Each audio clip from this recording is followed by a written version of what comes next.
ready to make a dragon's blood soap, and I'm using Essential Depot's Dragon's Blood fragrance oil. It is a very dark oil and it does discolor, so I've always used activated charcoal as the base color. I'm going to be doing 3 colors of swirls. My goal is to do hanger swirls.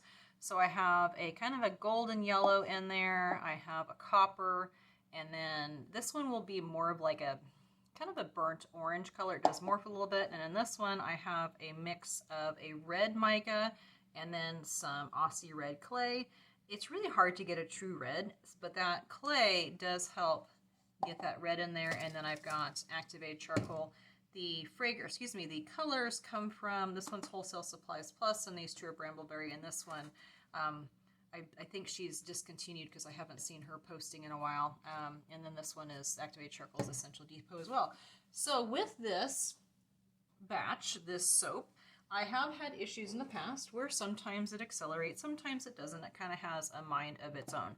So sometimes the Activated Charcoal can do that, sometimes it's a fragrance. So it's one of those kind of hit and miss type things. I just need to remember that if I'm going to swirl, I need to do it right away, because sometimes I get swirls in, sometimes I don't. So my plan this time is I'm going to be putting some of the layers, kind of doing some drop swirls of the colors first, and then I will put in the fragrance part, and then I'll drop swirl some more in, hopefully get the hanger in there quick enough. And I want to move quickly when I make this soap. So gonna go ahead and get started. I am using my lard recipe. Lard usually lets you soap for days, so when you are, I'm joking, but when you are doing something that has swirls or maybe something finicky, that lard really makes a nice slow moving recipe. However, I am putting a little bit of shea butter in it, and that can speed things up. So let's go ahead and get started, but I will fast forward through all this.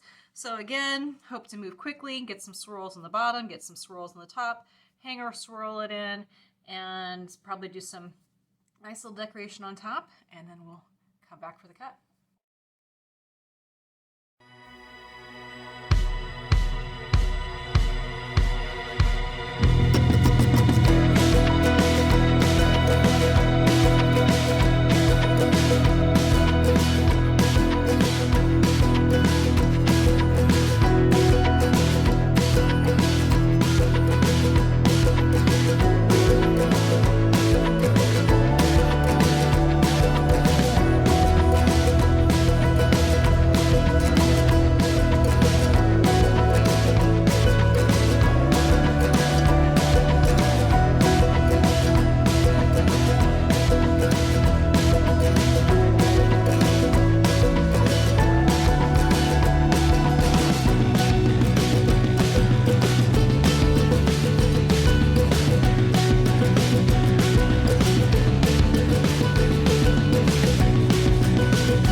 ready to cut that dragon's blood soap.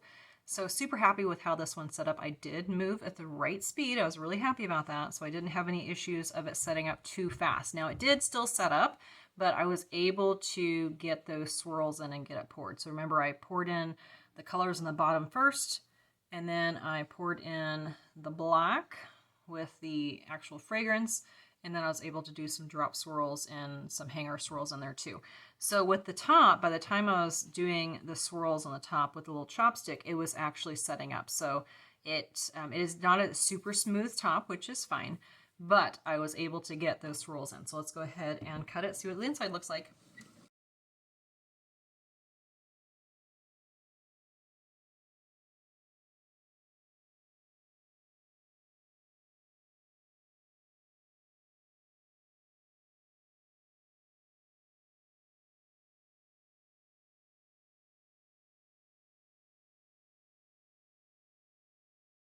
So one of the loaves swirled really well. Oh, that's an end piece. One of the loaves swirled really well. The other one didn't. And I did the exact same pour on both of them and did the same hanger swirls. But this is that first loaf I cut. And I don't know if you can see it in there, but you can see where my hanger went through, but it just muddied it.